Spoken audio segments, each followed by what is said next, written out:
Magandang araw. Ah, may mga diskusyon kasi sa construction kung ano ba dapat talagang nauna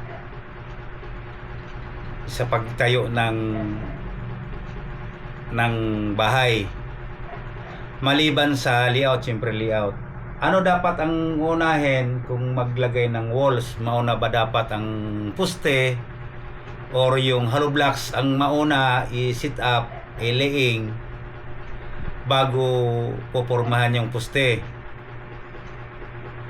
Para sa akin, bilang matagal na akong foreman, dapat talaga nauna yung poste. Andun lahat ng tibay kasi yung nagdi-design, yung designer, mga structural engineer natin, doon nakabase yun sa poste, laki ng poste. Halimbawa ang laki ng poste ay 20 cm, ang lapad, ang haba ay 40 cm. Pag nauna yung poste, nasusunod yun kasi yun ang lateral face o mukha ng plywood na ipoporma sa poste. Ngayon, pag unahin mo yung hollow blocks, wala na. Alam mo dahilan napakahina yung unahin yung hollow blocks. Yung pag naitayo na yung reinforcement, yung bakal, yung vertical bar, at saka yung may lateral ties na siya, dapat ang concrete spacer niyan mula doon sa labas ng stirrup 4 cm ang mula hanggang hollow blocks para ma-meet pa rin yung halimbawa ang haba ng poste ay 40 cm. Dapat may 4 cm na concrete cover kabilaan yon, maging HCM yon. Ang ginagawa ng kung mauna yung dapat yung hollow blocks, yung iba nakadikit sa bakal, sa stirrups, madalas nakadikit. Tapos tutumba pa konti yung poste kasi nawala sa hulog yung hollow blocks. Susunod yun, laging susunod yun. Tapos yung mga puno noon, pansinin nyo, kung kayong nagpapagawa ng bahay, pansinin nyo yung puno ng joint ng hollow blocks at saka joint ng poste silalim bago po porma na harangan nilang plywood. Ang dumi ng joint. Mahirap linisin kasi madalas nakalubog yun na sa pundasyon pa, nakalubog pa yun. Mahirap tumuwa doon. Mahirap linisin. Pag hagisan ng tubig, doon lang din naipon yung tubig. Kaya sabi ng iba, diskarte lang daw. Ayun ang sa totoo lang, yan ang diskarting bulok. Okay lang siguro kung bakod ang gagawin, pwede yun. May tibay yun. Pero pag mga bahay na nagbitbit na siyang mabigat na load, lalo na pag second floor, tatayo yung bahay nyo na pinapagawa. Tumatayo yun. Kasi wala pang lindol Pero pag tamaan ng lindol, ay may kalalagyan. Yung ginastos yung milyon-milyon, para lang natunaw sa kapalpakan ng gumagawa. Kaya mas matibay talaga dapat palagi yung nauna yung poste kasi nasusunod yung minimum na requirements ng konkreto. Pag mga isang palapag lang, dalawang palapag, madalas ang design ng mga engineer ay 3,000 PSI. Nasusunod yun. At saka yung tamang sukat ng poste kasi doon nakabase lahat ng load Hindi doon sa nauna yung hollow blocks na nasakal-sakal yung poste. Pagkabuhusan yon, nabuhusan yon. Ngayon, ang ibubuhos pa ng mga foreman, magaling natin yung foreman, hinayaan doon si mason, hinayaan si karpintero, hinayaan si labor, maghalo ka dyan. Ang ibubuhos nun, minsan baliktad pa. Mas marami yung buhangin kaysa graba kasi maganda nga tingnan yung halo. Malambot siya, malabnaw, at saka sobrang labnaw.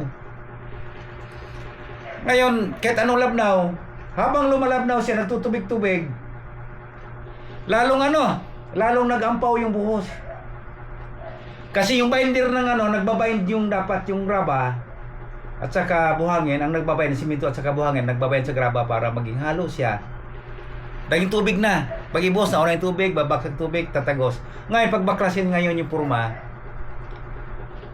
naglalabasan yung ribs. Yung sa Bisaya, gusok. Dahil yung ampaw nga. Tapos yung concrete cover, ampaw dahil dun sa nakadikit yung halos nakadikit yung hollow blocks dun sa stirrups. Tapos, inauna pa yung tubig. Ampaw ngayon, hagisan ulit ng mason yun. Pag matanggal yung purma, hagis yun. Buburahin yun. Yung ebidensya na yun. Wala na ebidensya na naglabasan yung stirrups. Wala na yun. Ngayon, titira kayo may-ari sa ganyang bahay. Gumastos kayo ng 100,000 or milyon para tumayo yung bahay na yon. Hindi nyo alam na nasa panganib kayo. Lindol kasi walang sintomas eh. Magkukusa na lang eh. Sarili nyo pang bahay ang mapahamak sa inyo.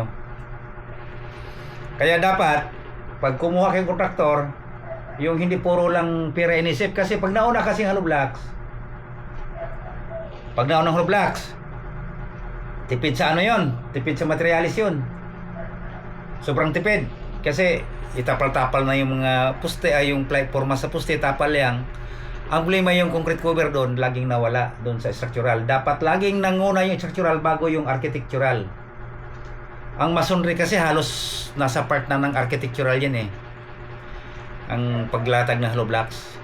Kaya dapat nauna yung ano, dapat nauna yung poste. Kasi magbibit kung dalawang palapag yung bahay nyo, magbibit-bit pa ng beam at saka slab yun. Kung napakahina nun, payat yung poste nyo, eh wala na. Tiba-tiba si kontraktor. Pero yung tamang proseso, hindi nasusunod. Kaya payo ko, dapat nauna yung poste. Hindi ko alam kung meron namang nauna yung hollow blocks kasi mga load bearing yung hollow blocks ginamit, halos wala ng poste yun. Pero load bearing yun. Pero madalas mga load bearing yung tatawag ng iba na jack belt. Ay jack belt kasi ano yun eh, pangalan ng kumpanya yun na nagpa-product ng gumagawa ng load bearing na hollow blocks. Ang load bearing hollow blocks hindi ko sure, nasa 6,000 yata o 600 or 700 piece ay yung pinakamababa. Nasa 700 yata pinakamababang piece ay yung consider na load bearing yun. Siguro hindi ko ganong kabisado rin kasi pag may design na walang mga ganong poste, mas mataas sigurong piece ay ng hollow blocks na ginamit ayon sa design ng competition ng mga engineer.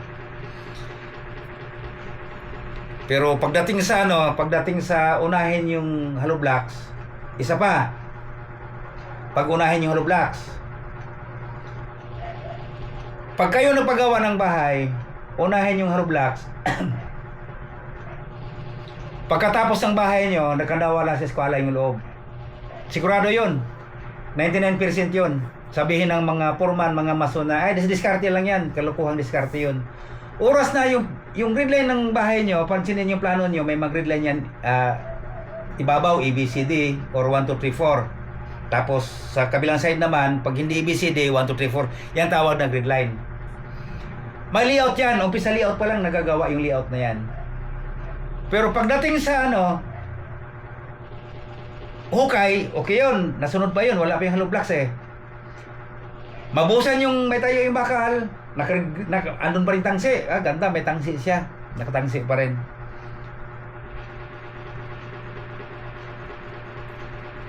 I-layout na yung wall footing. Pag layout ng wall footing, isisit na yung hollow blocks. May tangsi pa rin yun. Maganda pa rin yun. Ngayon, yung tangsi na yun, yung linya na yun, pag oras na may lagay lahat ng hollow blocks na yun sa perimeter ng bahay, wala na yung layout na yun. Wala nang size yun. Hindi nyo naman transfer yun. Saan nyo transfer sa loob yun? Inauna yung hollow blocks. paano may transfer yung layout na yun. Kaya pagdating sa loob, kung ang layout ni Mason, si Mason na nag-layout, hindi na si Foreman. Kasi nga na lahat, hindi na makita kung paano matrace yung layout dun sa labas. Kasi noon yung Hello Blocks, sabihin ay tama yung Hello Blocks na yan. Perfect yung perfect yung Mason nyo, parang nag-drawing perfect. Yan, pagdating pansinin nyo, kung kayo pumapayag dun sa pinagawa nyong bahay na nauna yung Hello Blocks, pagkatapos pansinin nyo, yung tiles nyo nagkadawala sa eskwela. Yun lang. Maraming salamat.